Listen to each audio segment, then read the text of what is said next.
ऐसा है पत्रकार मित्रों, काफी आप लोग कुछ दिनों से सक्रिय हैं, विभिन्न मुद्दों को लेकर, और सरकार भी कई मुद्दों को लेकर चिंतित है और समस्याओं का समाधान करने की भी इच्छा रखती है।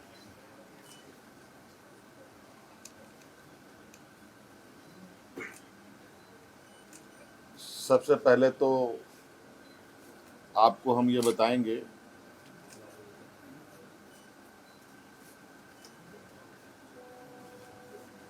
कि अभी वर्तमान में जो हमारे नौजवान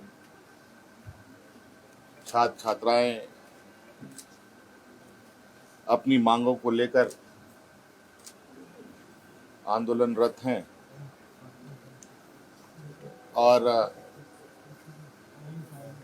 जो उनकी कुछ मांगे रही हैं,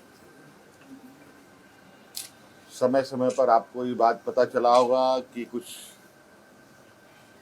वार्ताएं भी हुई। वार्ता में क्या बातें मानी गई, क्या बातें नहीं सुलझ पाई, और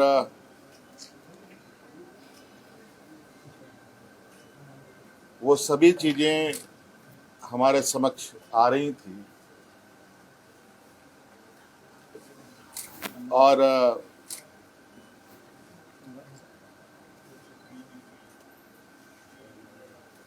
चूंकि आपको पता है कि छात्र हितों को लेकर हम ही ने बहुत कड़ा और मजबूत कानून भी बनाए हैं। अगर हम कानून बनाते हैं तो कानून को लागू करने की भी क्षमता रखते हैं, और नौजवानों की हितों, उनकी भविष्य, उनका विश्वास ना डगमगाए, हम हमेशा इसके पक्ष में रहे हैं। और जिस कड़े निर्णय के साथ हम आगे बढ़ते हैं और जिस आत्मविश्वास के साथ आगे बढ़ते हैं, वो विश्वास में कहीं ना कहीं नौजवान भी है।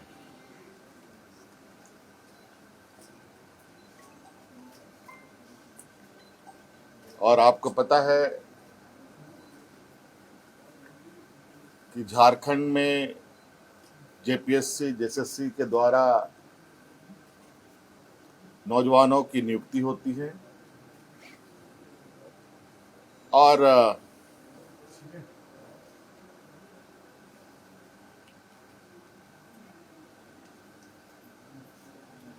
कई सारी नियुक्तियां राज्य अलग होने के बाद रुकी रही, फिर कुछ बढ़ी, फिर रुकी, कई सवालें भी आई, कई जांच एजेंसियां भी इसमें शामिल हुई और कई चीजों के परिणाम भी आप लोगों के समक्ष हैं। मैं बहुत लंबा इसमें नहीं जाते हुए वर्तमान परिस्थिति पर ही आप लोगों से बात बताना चाहूंगा कि विगत दिनों से हमारे जो नौजवान जयपाल सिंह स्टेडियम में अलग अलग खेमों में बैठ करके अपनी मांगों को लेकर के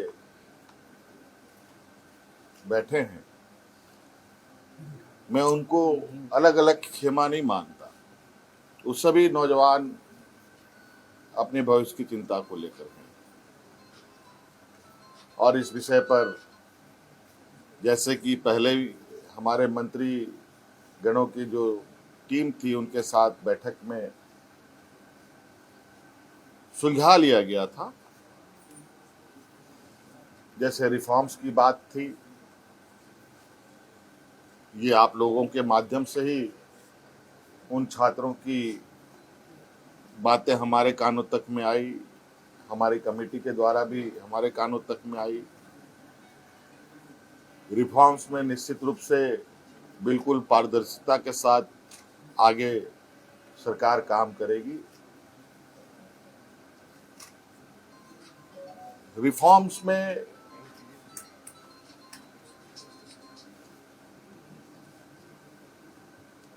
जहां तक मेरा मानना है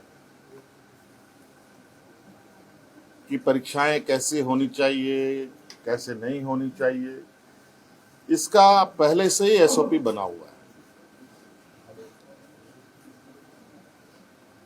और कहीं ना कहीं अगर वो एसओपी का पालन होता तो ये गड़बड़ियां नहीं होती।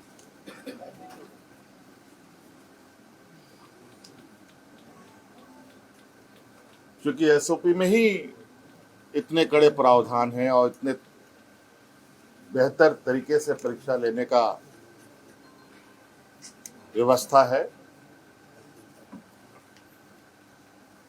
लेकिन फिर भी हम उस रिफॉर्म्स में कुछ और बेहतर करने की चूंकि इतनी बातें आई हैं तो बहुत सारी बातें बात बात में आती भी हैं, अच्छे सुझाव भी आते हैं, तो उन रिफॉर्म्स में उन सबको भी जोड़ा जाएगा। और चूंकि हमने पोर्टल भी खोल रखा है, चाहे वो छात्र हो, शिक्षक हो, अभिभावक हो, उस विषय पर अपना उस पोर्टल पर अपने सुझाव दे सकते हैं और विशेषज्ञों की टीम के साथ उनको साझा किया जाएगा और क्या बेहतर हो सकता है उसको किया जाएगा। रिफॉर्म्स के लिए हम लोगों ने हमारे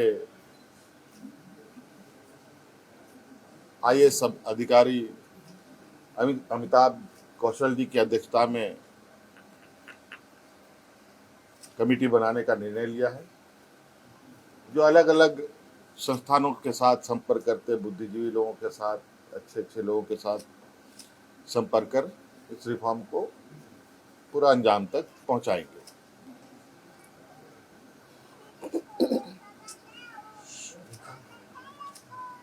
दूसरी बात, जेपीएससी का जो 14वें जेपीएससी की बात है, मुझे लगता है कि हमारे माननीय मंत्रीगणों के टीम के साथ बैठने के दौरान ही वो चीजें सुलझ गई थी। बैकलॉग की भी बात सुलझ गई थी और कई जगह पर लोग नियुक्त भी हुए हैं। उसको लेकर छात्र के तरफ से भी और मंत्रीगणों की तरफ से भी कोई कंक्लूजन पर नहीं पहुंच पाए। आज इस विषय को पटाक्षेप करने के लिए हम लोगों ने कैबिनेट की विशेष बैठक की। इस बैठक में उन सभी चीजों का समाधान निकालते हुए हम लोगों ने निर्णय लिया है कि टीडीपीएल द्वारा किए गए परीक्षाएं,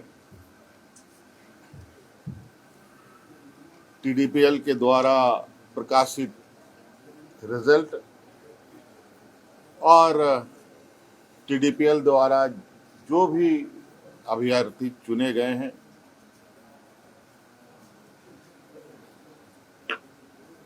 या शामिल हुए या टीडीपीएल के जितनी भी गतिविधियां यहाँ हुई हैं, उन सभी को कैंसिल किया जाता है, रद्द किया जाता है।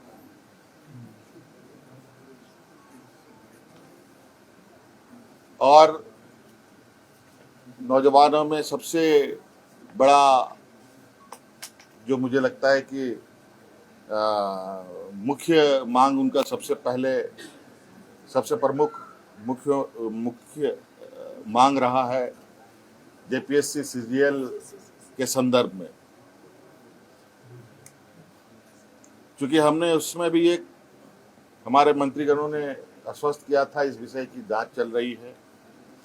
इसके लिए हम लोग रिटायर्ड जज की अध्यक्षता में संपूर्ण जांच कराएंगे, क्योंकि कभी कभी ऐसा लगता है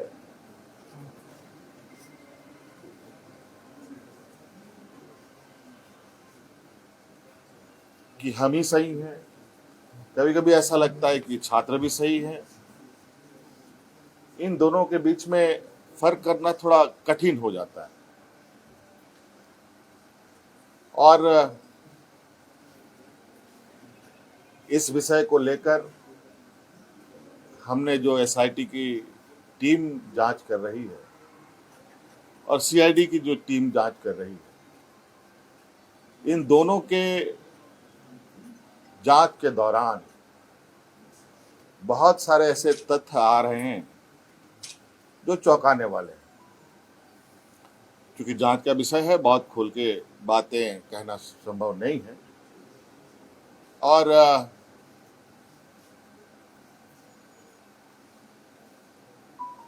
कुछ लोग जो सीजीएल में नियुक्त हुए हैं,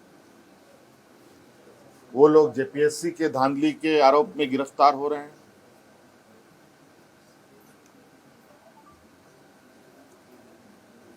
और कई कंपनियां जो यहाँ कार्यरत हैं,